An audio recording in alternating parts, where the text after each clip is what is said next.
He waited with a red rose, but his date never came. A soft cry in the snow made him turn. A freezing mother and child, the real reason fate brought him there. The snow was falling harder than ever that night. Thick, silent, endless flakes blanketing the empty streets like a soft white curtain. Nathan stood outside the little cafe on 7th Avenue, his breath misting in the air, his fingers trembling around a single red rose he had bought hours ago. Every car that passed made his heart jolt with hope, only to die down again when it wasn't her. He checked his watch for what must have been the 20th time. 7:45 p.m. She was 45 minutes late. His dream date, the woman he had met online, the one who had made him feel alive again after years of loneliness, hadn't shown up. The cold bit into his skin, but it wasn't half as sharp as the sting of disappointment creeping into his chest. The city lights blurred through his tears, though he pretended they were just melting snowflakes. Behind the glass windows of the cafe, couples laughed, children drank hot chocolate, and the world moved on as if it didn't notice his heart cracking silently in the cold. Before we go deeper, if you believe in kindness, second chances, and the beauty of unexpected connections, please take a moment to like this video, comment your thoughts, share it with someone who believes in hope, and subscribe for more heartfelt stories like this one. Nathan had been a dreamer once, a painter, a believer, a man who thought love could fix anything. But years had changed him. Losing his mother, watching his small art business crumble, and then getting stood up on a night like this, it felt like the universe's final test. He smiled bitterly, whispering to himself, "Maybe I was never meant for happy endings." He turned to leave, his shoes crunching over the snow, the rose wilting in his hand. But then he heard it, a soft, muffled sound that cut through the quiet like a fragile cry for help. He stopped, looked around, and then saw her. Across the street near the park bench, dusted in white, sat a woman. Her coat was thin, her hands bare, and she was holding a little girl wrapped in a pink blanket. The woman's shoulders shook as she cried quietly, her face buried in her child's hair. Nathan hesitated for a moment. He wasn't sure if he should interfere, but something inside him, perhaps the same heart that refused to stop believing in people, pushed him forward. As he approached, he noticed the woman's shoes were soaked, her lips pale, and her eyes filled with the kind of pain only life's toughest storms can bring. She looked up, startled by his shadow, and quickly wiped her tears. Her voice was weak, almost apologetic, as if she had no right to be seen. "I'm sorry," she murmured. "We're fine. I just needed a minute." Nathan could see they weren't fine. The little girl was shivering, clutching her mother's coat. He bent slightly, lowering his voice. "You'll freeze out here. Please, let me get you both something warm." She shook her head at first, embarrassed, but when the child coughed softly, her resolve broke. He guided them to the cafe, the same one where he'd been stood up moments earlier. The irony stung, but he didn't care anymore. Inside, the heat felt heavenly. He ordered hot chocolate for the girl and tea for the mother. She looked at the cup in her trembling hands for a long time before whispering, "Thank you." Her name was Claire. Her daughter's name was Maya. She had lost her job 2 months ago when the small restaurant she worked for shut down. Her landlord had given her until the end of the week to leave. Tonight, they had nowhere to go. She had tried calling a friend for help, but her phone had died. So, she just walked with her daughter in her arms, hoping for a miracle she didn't really believe in anymore. Nathan listened silently. Every word sank into him like ice, freezing the self-pity he had been drowning in just moments ago.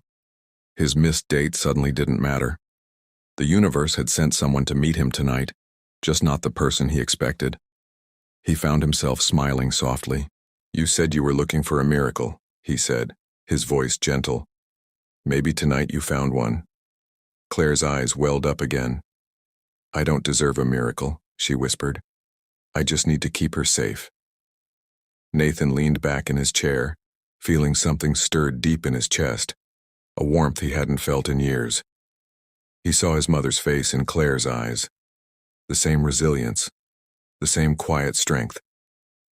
His mother had been a single parent too, working late nights, skipping meals so he could eat. She used to tell him, "Kindness always comes back, Nathan. Maybe not today, but someday." That night he realized what she meant. He called his landlord friend who owned a few rental spaces around town. Within an hour, he arranged a small vacant apartment just for a few weeks until Claire could find work. He even offered to cover the first month's rent. Claire tried to refuse, her pride fighting against her desperation, but he smiled reassuringly. "You'd do the same if it were me," he said quietly. As he drove them to the apartment, the snowstorm grew heavier. The city seemed hushed, watching as if this moment, two strangers crossing paths by fate, was something sacred. Maya fell asleep in the back seat, her head resting on her mother's lap. Claire looked out the window, her eyes glistening. "Why are you doing this for us?" she asked softly. Nathan didn't have a perfect answer. "Because I know what it feels like to wait for someone who never comes," he said. "And I don't want your little girl to ever feel that kind of loneliness." They reached the small apartment, a modest one-room space but warm with a working heater and a soft bed.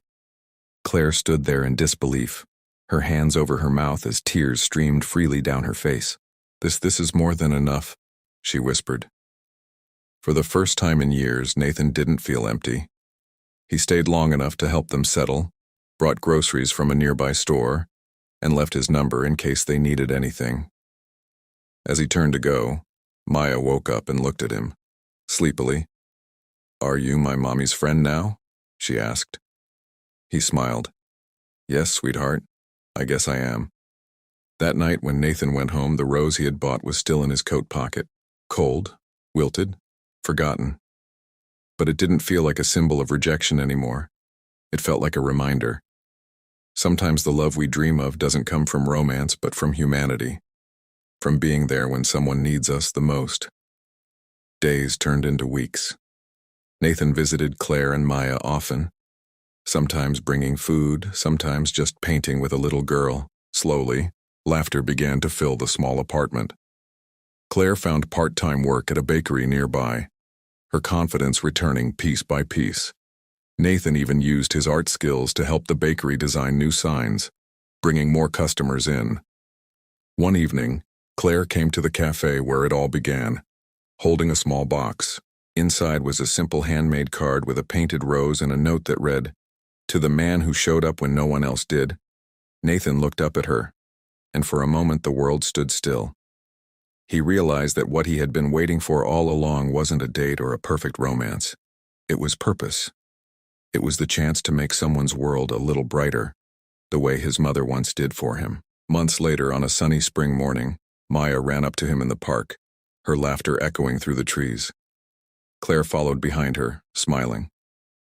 A real smile this time, full of light and gratitude. "You changed our lives, Nathan," she said quietly. "And I don't even know how to thank you." He shook his head gently. "You don't need to. You already have." It wasn't a fairy tale ending, not the kind you read in books, but it was real, honest, beautiful in its imperfection. And for Nathan, that was enough. Because love, he learned, isn't always about who shows up for dinner. It's about who stays when the night gets cold. And sometimes the date you're waiting for never arrives because life is waiting to introduce you to someone far more meaningful. A stranger whose broken heart mirrors your own, and whose healing becomes your shared story. As the snow melted that year, Nathan's art began to sell again. He painted that moment, the night of the storm, the woman crying in the snow and the man offering her a rose, and titled it "The Night She Arrived." It hung in the cafe where their story began, a silent reminder to everyone who passed by that miracles often wear the face of ordinary people. If this story touched your heart, please don't forget to like, share, and subscribe. Leave a comment below to let us know what part moved you the most. Your words help us continue sharing stories of kindness, love, and second chances. And before you go, tell us in the comments, do you believe that some meetings are written by fate? The snow had brought them together, but it was kindness that kept their hearts warm. And that night, Nathan finally realized, sometimes the best dates aren't the ones we plan.